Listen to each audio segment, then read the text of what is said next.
ইমরান বলল, কি শয়তান মাইয়া, কথায় কথায় শুধু আমাকে ডাকে, মনে হয় তুলে আছাড় মারি।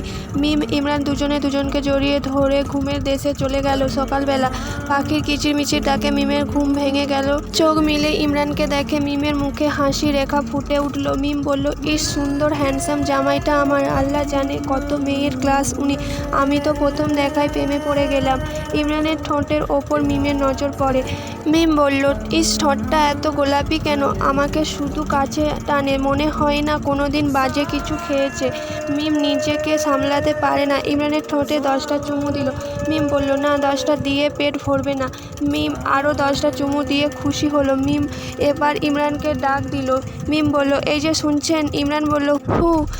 মিম বলল, উঠুন না। ইমরান বলল, কি হয়েছে, কি সকাল সকাল কানের কাছে মশার মতো ভঁ ভঁ করছো কেন? মিম বলল, কি আমি ভঁ ভঁ করি? ইমরান বলল, তা নয়তো কি? মিম রেগে বলল, আপনি আমাকে উঠতে দেবেন কি না? ইমরান বলল, তুমি উঠবে, মানা করেছে কে? ইমরান বলল, আমাকে 2 হাত দিয়ে জড়িয়ে ধরলে উঠব কিভাবে? ইমরান বলল, কি? ইমরান এবার খেয়াল করে সে 2 হাত দিয়ে মিমকে জড়িয়ে ধরে আছে।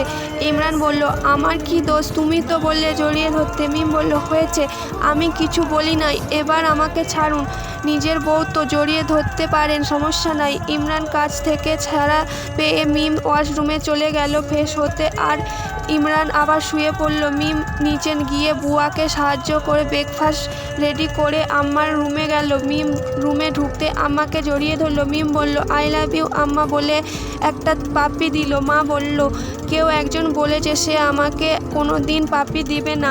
মিম বলল, বুইড়া বেটি আসছে ঢং করতে। মা বলল, তা এই বুইড়া বেটিকে সকাল সকাল এত ভালোবাসা কেন? মিম বলল, আমার মনে চাইছে তাই। মা বলল, মন চাইছে নাকি অন্য কিছু? মিম বলল, তোমার কাছে তো কোনো কথাই লুকানো যায় না, এত বুদ্ধি কেন তোমার? মা বলল, চুলগুলো তো আর এমনি এমনি পাকে নাই। মিম বলল, আসলে কালকে রাতে থেকে তোমার ছেলেকে ইচ্ছা মতো টাইট দিতেছি, তোমার ভয় দেখিয়ে আমার কথা মতো ও উঠে আর বসে। মা বলল, তাই নাকি? মিম বলল, তুমি ব্রেকফাস্ট করতে আসো, আমি তোমার ছেলেকে নিয়ে আসি। মা বলল, যা পাগলি মেয়ে একটা। মিম রুমে গিয়ে দেখে ইমরান এখনও ঘুমোচ্ছে।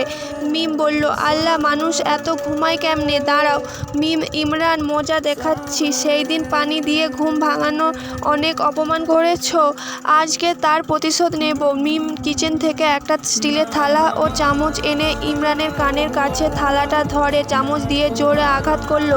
আঘাতের শব্দ ইমরান ধর পড়িয়ে বিছানা থেকে পড়ে গেল।